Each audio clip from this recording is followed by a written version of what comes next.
everybody. Welcome to another episode of What a Hell of a Way to Die. It's Nate and Francis. Nate, it's Arrestmas, as the kids are calling it today on Twitter. The day when Donald Trump will finally be arrested. After all these years, all these times, all these crimes, it's finally going to happen, Nate. Nate, right? It's going to happen? Yeah, so it's 8 o'clock in the morning where Francis is right now, and I have very low hopes, but we're doing the non-standard podcast approach, which is rather than have a reaction episode to what does happen today, we're just going to talk about it and publish it regardless, no matter what happens. So this will be the most out-of-date episode one way or the other. But it's also a nice little, call it, compass check, because you can measure our takes and opinions as appear on this podcast against what does wind up happening, and you can say, I think Nate and Francis don't know what the fuck they're talking about, and their life experience is useless. Or you might be like, damn, those guys aren't as stupid as I thought they were. So they aren't a couple of schlubs there. It's a good time to put our thoughts and opinions out. And even if at the end you're listening to this on Thursday or Friday, and of course Trump wiggles his way out of it, you can at least bask in the glory and the reminiscence of once upon a time. It was before we knew what would happen. And that's what we're experiencing today, is the before we know what happens. So come along on this journey with us into discussing Trump, and really just anything. I mean, look, it's a whole podcast. You know how we do it. We'll talk about all kinds of other stuff. But, Trump hasn't been in our collective radar for a while, other than sometimes I see screenshots of whatever he's screaming about over on Truth Social, being racist towards Ron DeSantis, but towards Italians, so it's okay. There's been a lot. There's been a lot of sniping, and backbiting going on between Trump and DeSantis. I believe Nikki Haley also is trying to throw her hat into the ring, but she's batshit insane. So hopefully that's also not gonna work out. But keep in mind, everybody, there's an election next year, so take the gun out of your mouth, because don't worry, we're gonna go through it all fucking again. Yeah, it's funny that you would bring up Nikki Haley, because I can recall a time when people talked about her, the sort of America's scare quotes here, liberal press, which is basically center right, but seems, I mean, I guess it is effectively liberal in the sense of classical liberal supremacy of property above all else. But they always talked about Nikki Haley as a serious person, because she, if I remember correctly, had been the governor of South Carolina, and that she was someone to watch out for as a potential heavy hitter in the Republican Party. And I feel like Nikki Haley's turn towards being even more insane is proof once again that in order to be successful in the Republican Party, you basically have to go nuts. You have to say the most deranged shit possible, because that's what the baying, frothing horde of your primary voters want. And in, most red states in general, that's what wins elections. That's why you have, I can't believe I have to say these words out loud, U.S. Senator J.D. Vance. God. He's a senator because Ohio fucking sucks. You know what? Fuck Vance. He's a piece of shit. Don't get me wrong. But he wouldn't be a senator. Obviously, he wouldn't have come to public prominence if American liberals weren't so credulous about his stupid memoir. However, the blame squarely rests with Ohio making this happen. Other states rejected their Peter Thiel-funded candidates. The fact that J.D. Vance is a senator is just another tick in the box, making up the checklist of why Ohio is absolutely the worst state in America. And I say that not just as someone from a not quite as bad state that shares a border with Ohio, but also as someone who can kind of hopefully perceive the American totality from afar. Ohio is awful, and J.D. Vance is its avatar. So anyway, you were saying, Francis. Well, look, and again, I'm from Missouri. We really have no place to talk. One of the debates that we had on the state floor recently against transgender care for any kids whatsoever in Missouri is somebody asking, so do you think it's okay to let 13-year-old boys cut their penises off? Which is a question that makes me want to burn down the entire Capitol building with everybody inside of it. So I can't talk shit about. I have fucking look at my senators.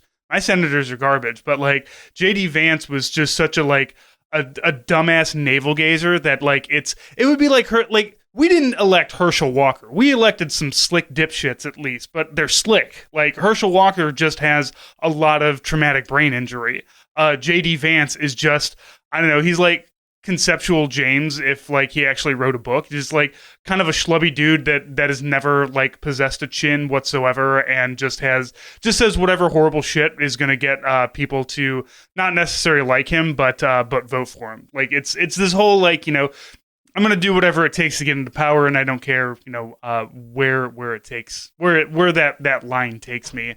You know, they're sociopaths. I don't trust anybody who wants to be elected for anything in general. Like even my alder was campaigning and came by, and even her, I was just like, I don't know about you, but she sets up a lot of, you know, cleanups around the city and takes care of stuff. So I'll let her slide, but.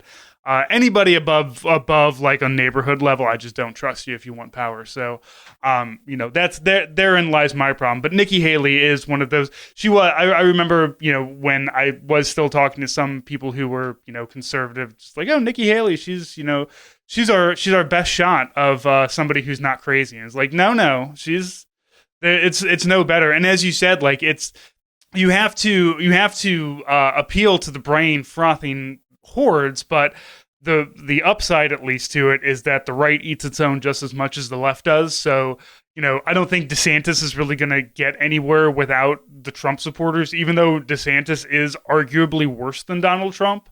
Donald Trump is not going to actually let go of that power. So I know for a while we were all like laughing about like, wouldn't it be funny if Donald Trump just like had a heart attack and died while taking a shit or something?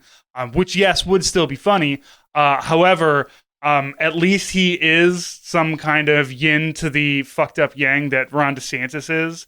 And there will be people, as long as Trump is attempting to regain power, there are people who will never fall in line with DeSantis. So I don't know, fingers crossed. Once again, the most important election of our lifetimes, right? It's only happened. Always seems to happen every single time. times? Yeah. And so for people who haven't been following the news, basically there is a possibility, and we're supposed to find out about this today. So my wager is that I'm going to bet that they will recommend something very, very small that is at best a misdemeanor charge to Trump. Because if you look at Trump's history with regulatory bodies, investigations, etc., to include, for example, the Federal Election Commission, he has gotten away with violating federal campaign finance laws like over 40 times.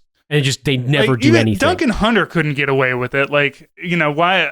And to be fair, Duncan Hunter doesn't have the, the clout and the economic backing that Donald Trump does. But I feel like it's kind of fucked up that we let the vaping gaming congressman go down, but Trump is still out here. Like, you know, Duncan Hunter, not for nothing, at least put the work in. You know, he had 5 mistresses all over the United States. Man, you know, was living Ludacris's song "Hoes" in different area codes. Of course, it all came crashing down, and he hopefully is, buried neck deep in a pit somewhere. But, you know, we have it just seems unfair that Trump gets away with it and nobody else does. So I'm fingers crossed, hoping for something, hoping for it to be funny at least. That's really all I can hope for. So basically what they are determining is whether or not Trump is going to be charged with a crime and thereby arrested for this charge for having paid hush money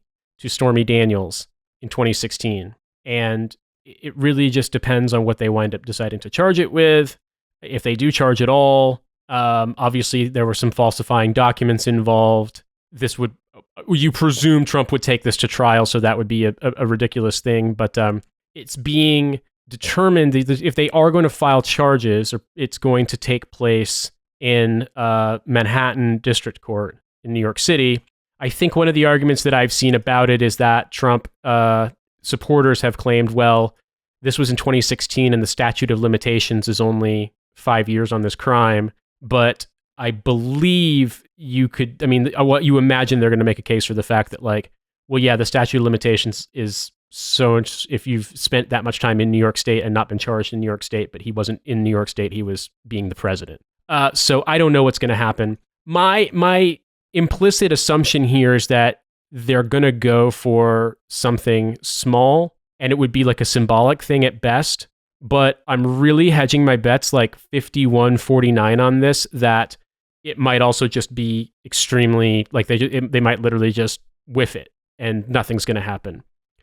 Because I think that the degree to which this stuff, it like just gets hammered home that Trump is untouchable in the American court system, in all the various legal processes that are supposed to, enforce things, it definitely gives you reason to not believe any of the shit that people say about how the law is enforced.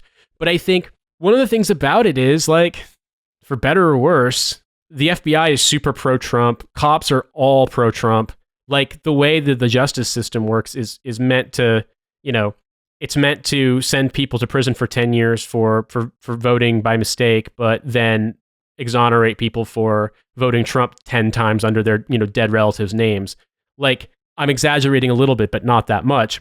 Ultimately, I don't think that they're going to come down hard, even if the political fortunes of the person involved, the district attorney in Manhattan, who's a Democrat, I don't think that he's going to face a stormy political future, not trying to do a pun here, if he charges Trump, because I think most Manhattan voters who are going to vote in the Democratic primary are going to support him, and certainly at the, when they have the general election, they would support him. I mean, that's extremely pro-Clinton, pro-Biden voters in those areas. Like, there are pockets of Manhattan that vote Trump or voted Trump, but most of them, if I remember correctly, were like aberrations where there was just a really, really small voting district where it was like, 20 cops in one pocket of Manhattan, and like 15 of them voted Trump and 5 voted for Clinton or Biden or whomever.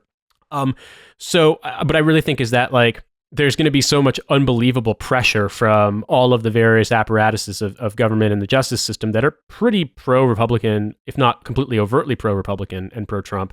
I don't see it happening. I don't have any faith in this. It's like, I had more faith that Trump would die of COVID than I do that this is going to produce anything. But I mean, like I said, I could be wrong. I think it is interesting to see the degree to which there is no longer, like you pointed out, Francis, there is no longer this unanimity amongst right-wing people in the US to support Trump. Maybe the word is multipolar, but there's just more people, like there's more sort of centers of attention for right-wing politics. And, you can see them just going hog wild. Like, South Dakota last month passed a law that basically bans all transgender healthcare for people under 18, which effectively means that anyone receiving it has to detransition. And so, basically people are seeking out healthcare for their kids, but they are having to look out of state, or, basically look at moving out of state, or try to find someone who can do anything, but like it's technically illegal and the doctors could go to prison for doing it, which is completely fucking insane. But I mean, Florida just recently fired a professor for talking about racism in American history. So, like, welcome to America. It's basically like, it's like if the people running the apartheid government in South Africa hit themselves in the head really hard with a hammer. You've got the Republican Party in 2023. And yeah, so like I said, I kind of rambled a little bit here, but point number one, I don't really have a lot of faith in the system to prosecute Trump or whatever he did, because they've had ample opportunity in the past for various obvious, misdeeds, and they never have. And then my second point is, I don't think that Trump is the center of the Republican universe anymore, but I agree with your previous point that, in a way, as much of a fucking piece of shit as he is, it is good to have him sapping some of the energy that might otherwise manifest behind, the real dead-eyed freaks. Because, like, DeSantis has no charisma, and he just comes across like a weird worm. But white people in Florida are insanely fucking racist and insanely just bigoted, and they've granted him like a fucking Bath Party majority in Florida's legislature, so he can just do what he wants, and he's actually doing what he wants. He's actually passing insane, restrictive, transphobic, homophobic, racist, xenophobic, and just brain dead legislation, and using the power of the state behind it. Whereas most of what Trump did was just play golf and let people steal government secrets off the Mar-a-Lago Wi-Fi. It is Trump's crime, like, and this is not to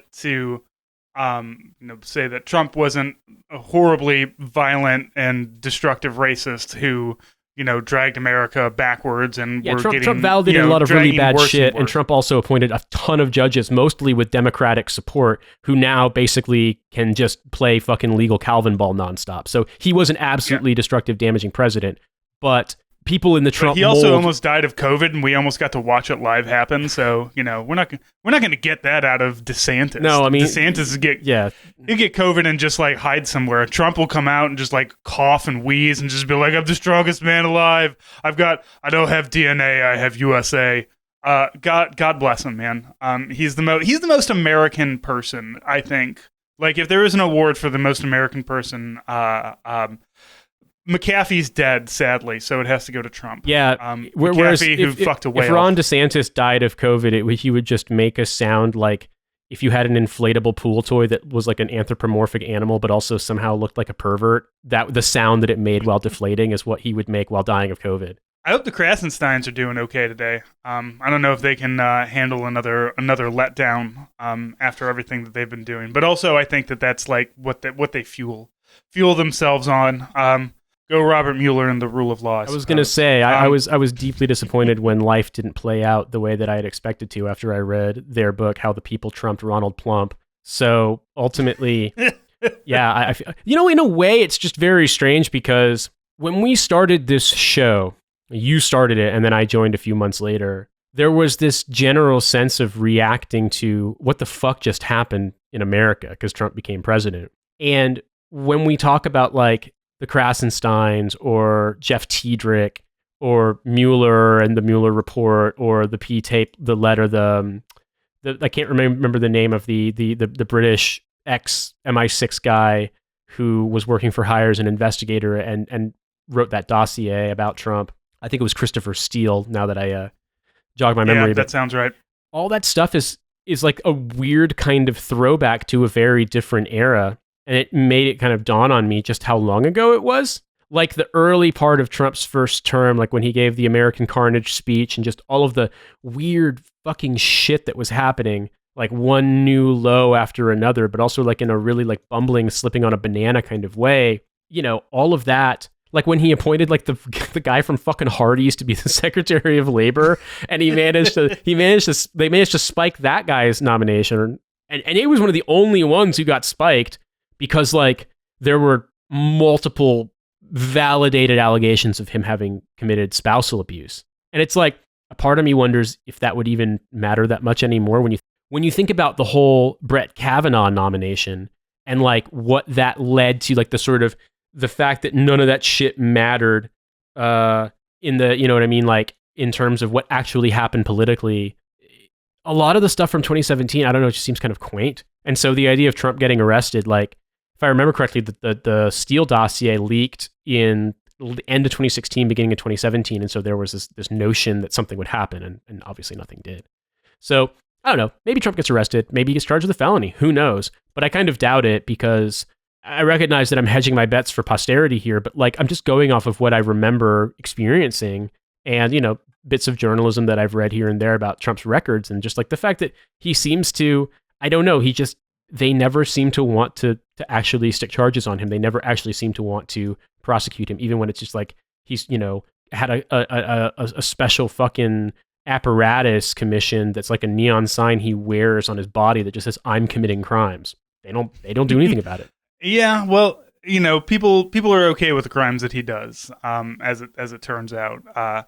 Just like Walmart will prosecute you for stealing food, but will have no problem stealing time from its workers and everything. There are people who get away with it, and there are people who don't, and we don't get away with it, unfortunately. Well, I guess fortunately we shouldn't get away with it either, but. It is depressing. I'm going to go ahead. I'm going to be the wild one and say he's going to go to jail. It's going to be a whole Al Capone thing and what I'm really hoping, see, Al Capone got arrested on tax evasion. Did a lot of different crimes. They managed to nail him on one thing, which is fucking with the bag. Really, the government doesn't like it when you fuck with their bag. I personally am hoping for a Mar-a-Lago, Ruby Ridge kind of situation, because Trump put out basically a change.org petition to be like, sign this so that they don't put me in jail, and also you should donate $50 to $3,000 to my campaign. The man can't stop grifting. Like, he just can't stop. Like, any email, any communication, anything has got his hand out asking for money. And it is absolutely incredible that people keep falling for it. But it does seem like his support is waning. There's not as many people who are being as vocally like, yeah, we should stop this from happening. Like, I honestly, like, I feel like the Republican Party, after Biden won, kind of had like a political post-nut clarity where they're just like, oh, I mean, that was fun, but we shouldn't do that again because that was weird and insane. And now we have much more normal people like Ron DeSantis, who eats pudding with his hand and hates literally anybody who's not a straight white male.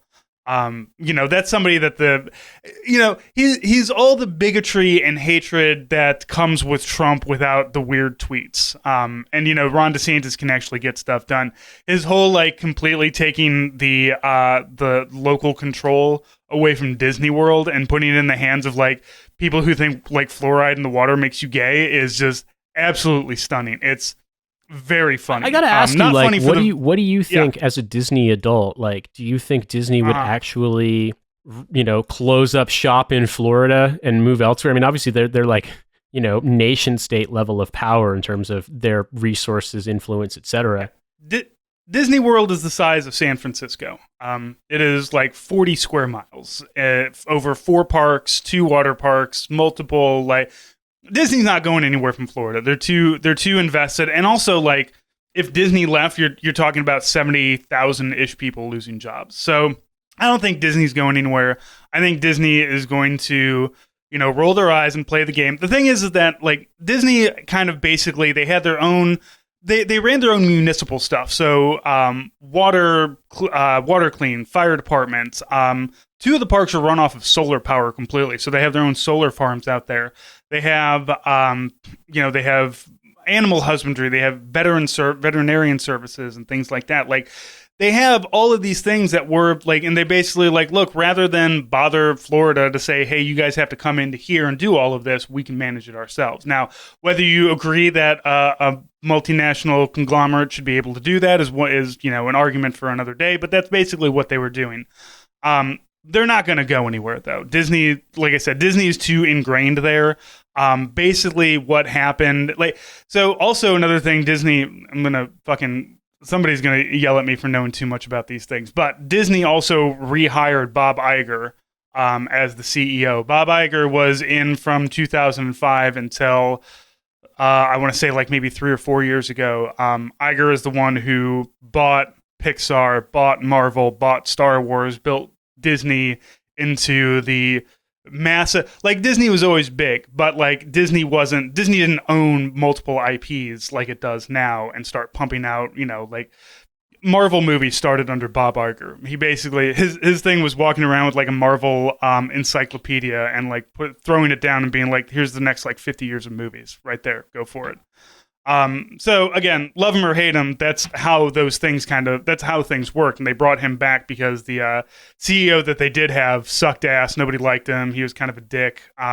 He was more, Iger at least, gives a shit about, he understands like if we're gonna continue to make money, we have to, not scorch the planet. We have to, not completely take everybody out of these things. But I don't think Disney's going to really, they're going to shut up. They're going to shrug their shoulders and they're going to say, fine, that means that all this shit's on you guys, Florida. And really what it does is it hurts the people of Florida because Disney was paying for their own shit. Like Disney was like, they ran their own fire department and they paid for it. They ran their own water purification and they paid for it. And now all of that is going to be paid for by the people of Florida because now it's going to go back into the municipalities.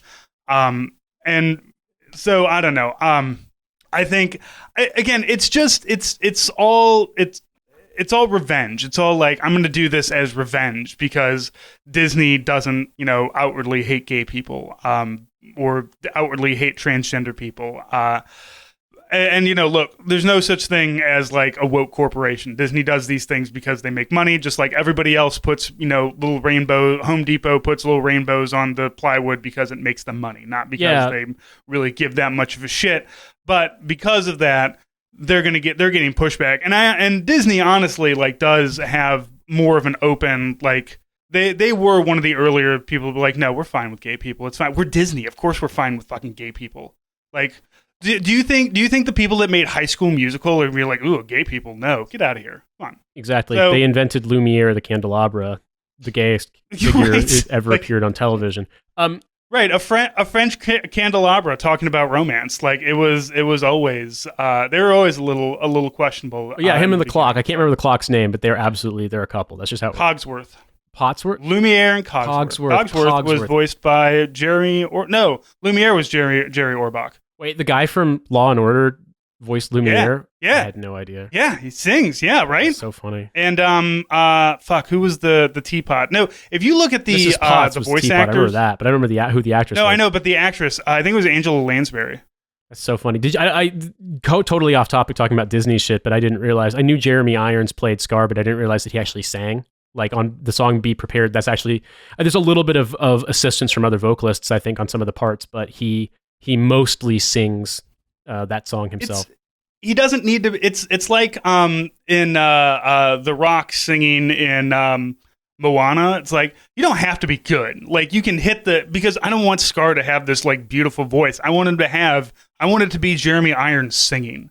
It's like, no, let's teach Jeremy Irons how to sing so he can do this. I have a feeling he's probably had to sing before for theater performances and stuff like that as a theater actor probably. As well as a movie actor. But what I was going to say was, you talk about there's no such thing as a woke corporation, and I want to say this like in the sense of woke in scare quotes. Like there was a time when that sort of meant like we used the term not pejoratively, or rather people in general, when they encountered that term, didn't associate it negatively so much as it was like talking about being aware of social injustices, combating historical injustices, things along those lines.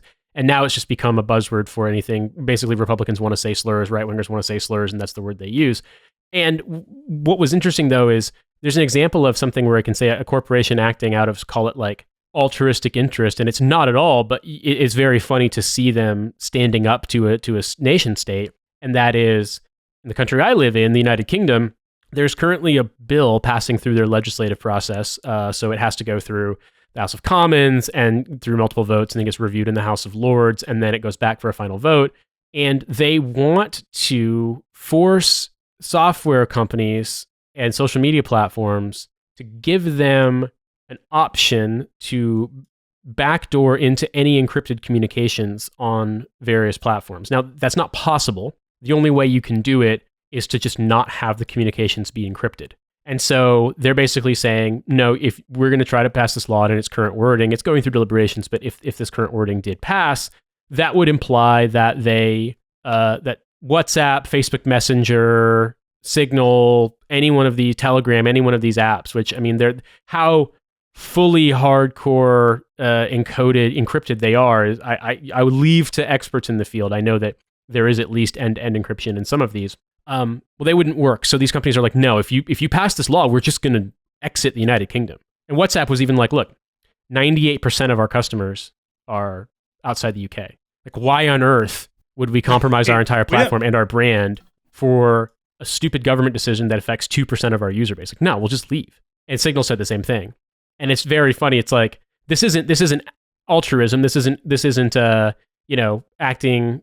sacrificing for social justice or for personal privacy. This is just WhatsApp knowing that the UK doesn't matter. But it's very interesting to see that. And I think about this sometimes with, because we talk about Trump, whether or not Trump gets elected, there's a lot of those kind of gesture politics back in those days and whether they actually made a difference. I mean, similarly, you saw this happen, where when they allowed states to ban abortion, that companies were basically saying, oh, like, we'd reimburse you if you travel to get an abortion, blah, blah, blah. But like at the end of the day, states making it legal to ban abortion and then banning abortion, for one, is basically, in my opinion, unfair arbitrage on the part of employers, because now they can basically be like, well, we'll pay you less, but we'll let you live in a state where you won't be forced to be pregnant. That's point number one. And point number two, it doesn't fucking matter if a corporation reimburses you for travel to get an abortion if the state you live in is going to fucking send you to prison for it, and is like, hey, we're going to violate every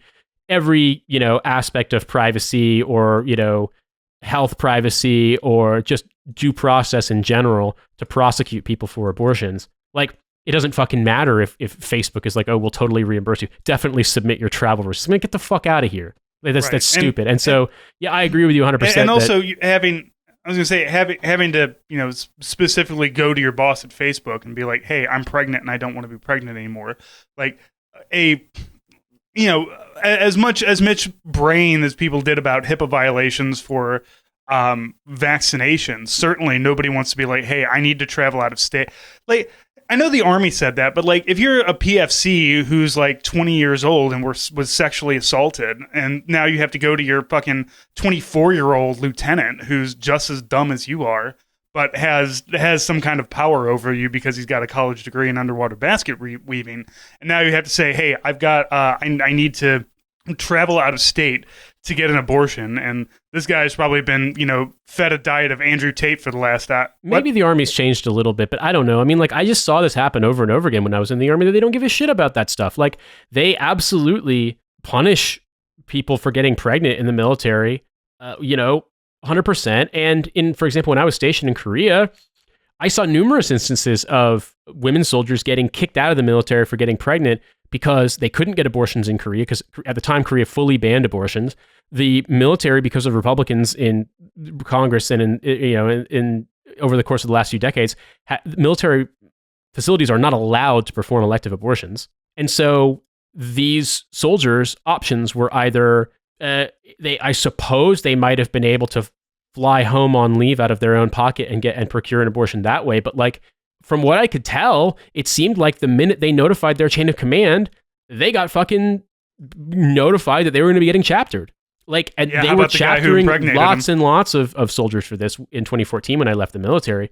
So, I mean, yeah, the idea that you could, I wasn't aware of the military having made any sort of gestures in that direction of saying, like, we'd allow this, but like, they fundamentally are fine with not, and have a long-standing practice of prosecuting unwanted pregnancy, if the people involved aren't married, or if you're deployed, or even in Korea when it's not a deployment, but you're forward deployed OCONUS in a country that doesn't allow it. Like, genuinely, I find some of this stuff, the gesture politics around it, really, really baffling and irritating. And I think I'll bring it back to, will Trump get arrested? Will Trump get charged? Well, like, I don't even necessarily know if it matters. Like, Trump, the damage of Trump's been done. Trump validated all this horrible shit. He basically made it, he breathed life into this just absolutely psychotic, revanchist, white nationalist. He created a racism golem and just breathed life into it and sent it across the United States. Right, and he also validated that nothing matters, that you don't have, like, that things that, he did, or that politicians during the Trump era in previous decades, which is not to say that things were better, but like, there was more of an expectation that you needed to step down, you needed to suspend a campaign if you got caught doing this stuff, or stuff came to light. Trump put forth the argument that no, it doesn't fucking matter, fuck you, and he was right. And he appointed like every libertarian freak from every fucking Federalist Society law school chapter to federal judgeships, even if they'd literally never been in a court before in their entire lives. And those people are now appointed for life, making deranged decisions in the American justice system. He appointed 3 completely fucking insane Supreme Court justices. The fact that Neil Gorsuch is like the most moderate of the 3 is baffling to me, but like, it just kept getting worse. Trump also, presented an opportunity to the Democrats to really truly demonstrate that they would stand up for the things they had professed they cared about. And what we discovered was instead they care about fundraising and literally nothing else. And so the damage of Trump's been done. Like, whether or not he gets arrested, like, it doesn't really fucking matter anymore, because, as you said earlier, things have moved past Trump in a lot of ways. And now it's just, it's whoever the freak flavor of the day is. And, you've got these people all over the US in, governorships, was it Kristi Noem in South Dakota, Ron DeSantis in Florida, Huckabee in Arkansas. Yeah, the fact that the dog torturer's sister is now the governor of Arkansas is just like, man, whatever. It's a weird situation that we've created for ourselves, in which like most people in the United States don't want this, but we've also completely rat fucked the voting process. Although I will say, I'm very glad that St. Louis has I'm glad that St. Louis has decided that, like, because of the last presidential election, they're like, look, if you want to vote early, you can go to a library anywhere in the city during these times with your ID, and you can vote. And they do that for like 2 weeks before the actual election, which has been phenomenal, because the whole like everybody has to vote on Tuesday is insane, and nobody should do that. But again, the thing that really kills me is that whether you love or hate Trump, if you love Trump, then you love the Trump years and you're hating the way things are now. And if you hated Trump, maybe you're flip flops, or maybe you're normal and you understand that even Biden is not all that great. But no matter where you fall on this like little political spectrum, fuck, I completely forgot where I was going with that. I'm sorry, Nate. Well, I'm gonna posit an interpretation here about what's happened, and maybe it's familiar to listeners of this show, but I don't know. I mean, it feels like as a method of wrapping up before we get to Ask a Dad, I'll just bring this out. I think the combination of the 2008 crisis and what that did economically to a lot of people, and white Americans' general freak out at Obama winning election, plus the fact that, for better or worse, Hillary Clinton was one of the most disliked politicians in American history, created a situation in which the degree of right-wing freakout hysteria has been amplifying over and over and over again. I mean, it has earlier origins in deregulation of telecoms, in the degree to which internet stuff always outpaced any effort at moderation. It also has origins in things like tax reforms under Reagan, under Clinton, the repeal of Glass-Steagall, the kind of just like the acceleration of just infinity money amongst the wealthiest Americans, and thereby their ability to influence things. And then obviously 9/11, and a thing that just had its 20th anniversary of the Iraq War, as sort of these two big moments, one being this sort of national, unimpeachable justification to be violent as regards a country internally and externally. And then secondly, Iraq, I think, is the best example of basically nothing matters. Lie and bullshit your way through it, and there will be no consequences. Yeah, and even 20 years later, all the people who were kind of in charge of making all that happen are still just like, I mean, we're still kind of right. Very, very exciting to watch. I remember the point that I was trying to make. I don't understand how anybody has gone through the last 20 years of politics here and come to the conclusion that the Constitution is still a great idea, in any way, shape, or form.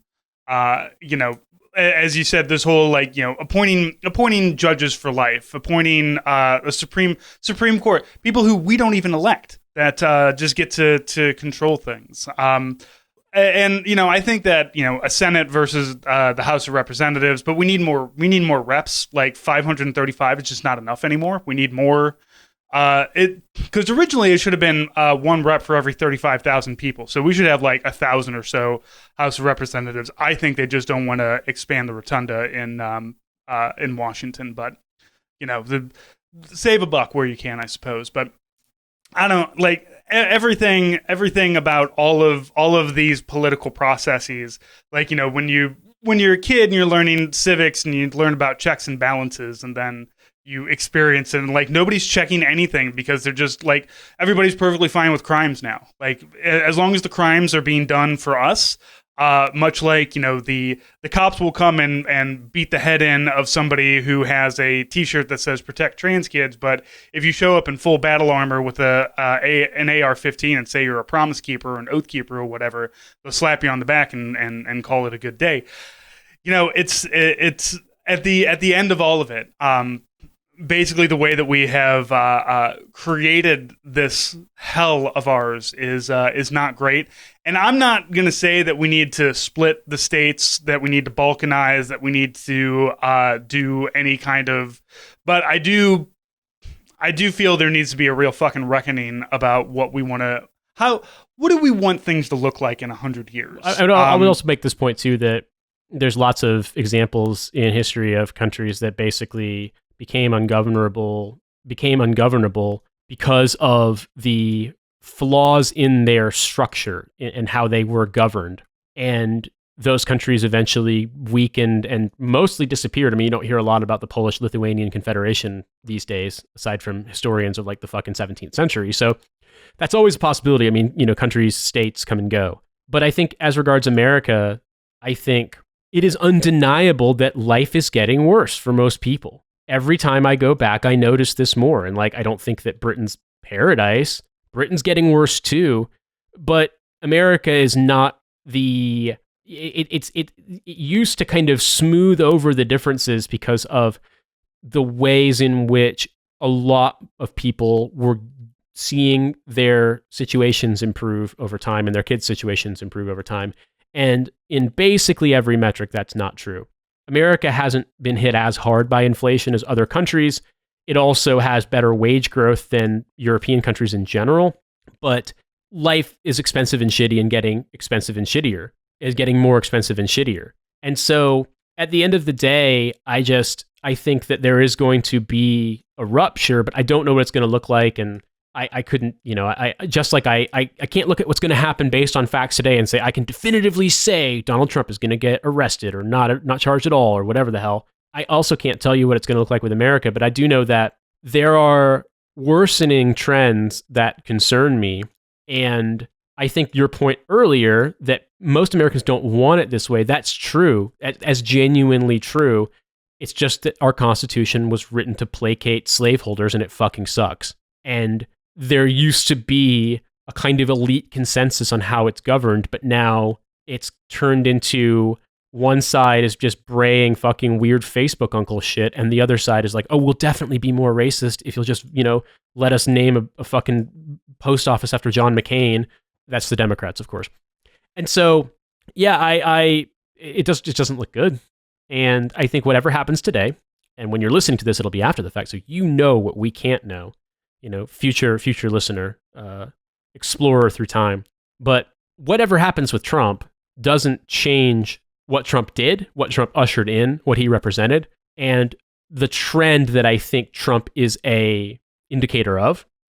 And I don't know what's it's gonna take, but at present, you don't have a lot of things sort of federally, in aggregate for the United States that you look at and you're like, yeah, things are trending well. So that's all I can say. But I know that we are often called upon to offer this opinion, and we probably wind up saying the same things over and over again because my opinion hasn't changed. I don't think yours has either. So maybe we can move on to something else. Did some people ask us for some dad advice? Yeah, somebody asked us what our hobbies are. And I'm sure that we've kind of touched on them, but I know that you like to cook, but what else do you do? If you find yourself with a free hour, what are you doing? I mean, I'm bad at managing my leisure time versus my work time because I work for myself. But if I find myself with a free hour, yeah, I like to cook. I like to read books. I love listening to music. I listen to music all the time, like when I'm cooking, when I'm cleaning, when I'm exercising.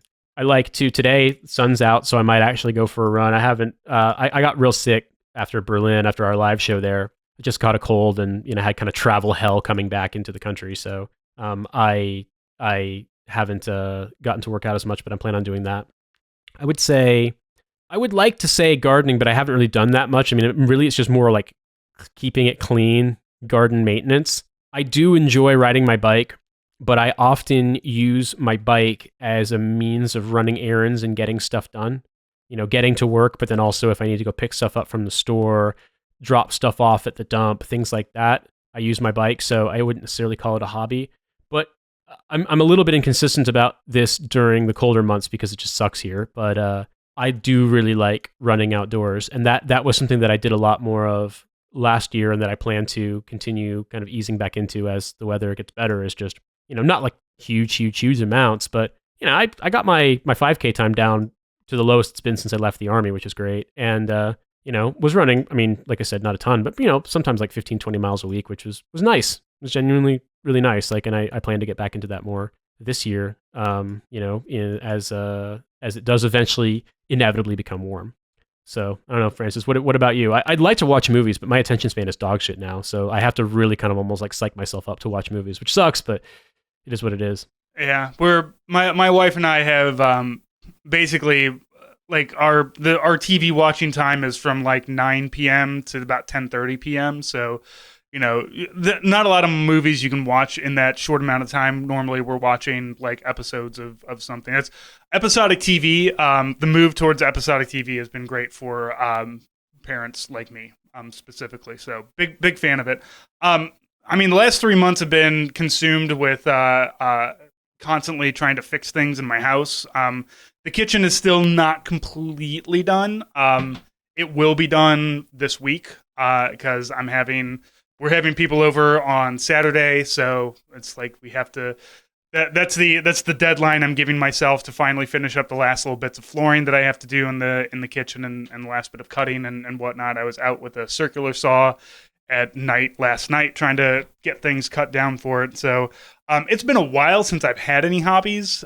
Usually by the end of the day, my hobby is smoke weed and play Switch while Northern Exposure is on the TV.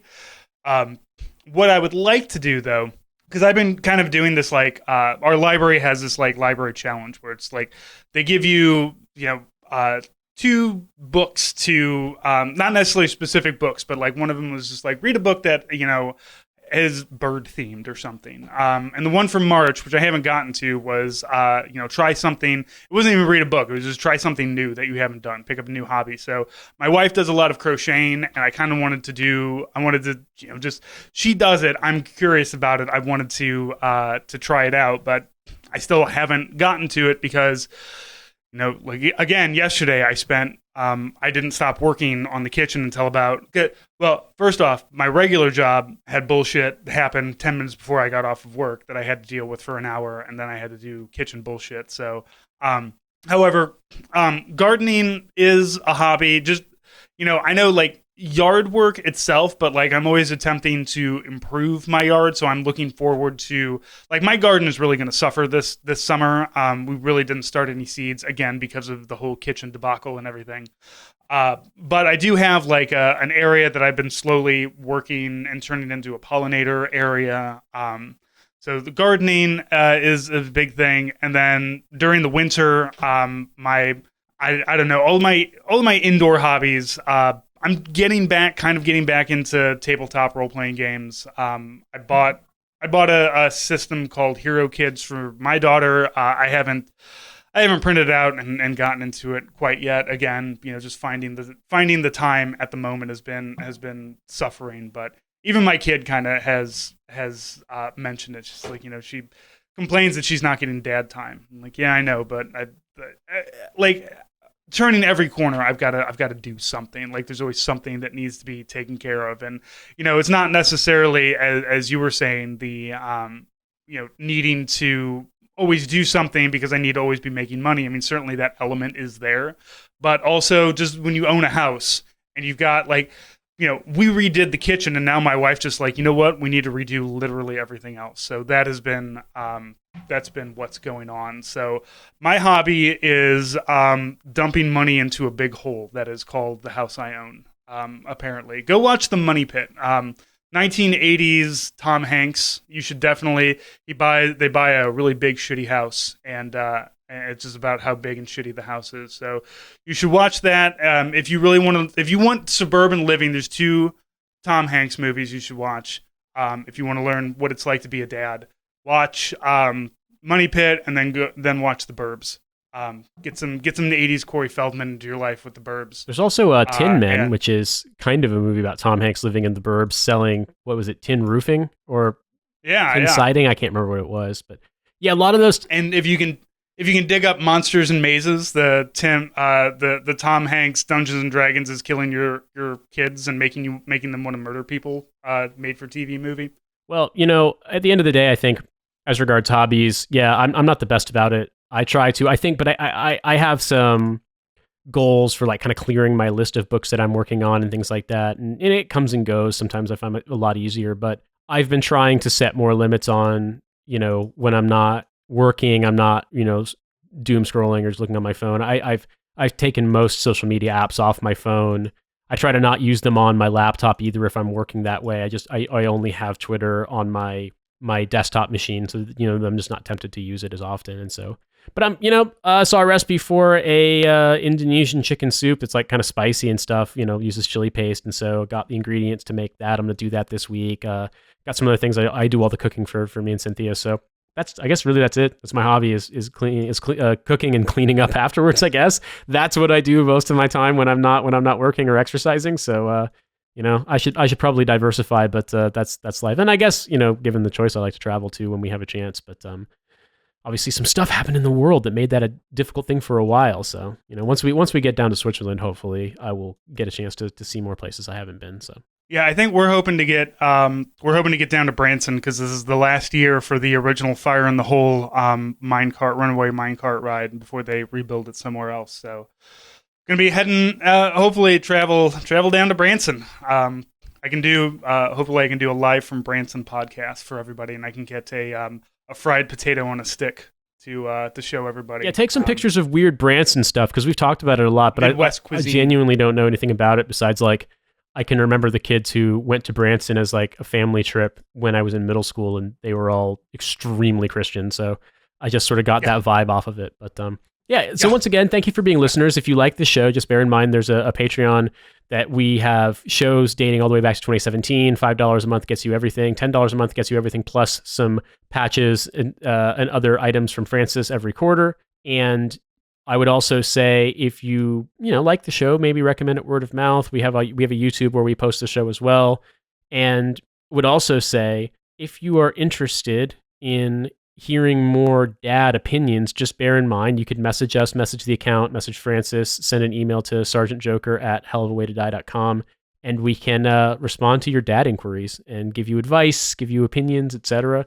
And also just bear in mind, if you join our Patreon, you get access to our Discord that is shared with Lions Led by Donkeys. So that's a really cool, unique online community. And you can meet nice, interesting people there. And so those are all options if you want more from our show. But otherwise, Francis, it's lovely speaking to a fellow dad, and I will talk to you next week. Yeah, we'll talk to you guys next week. Take care.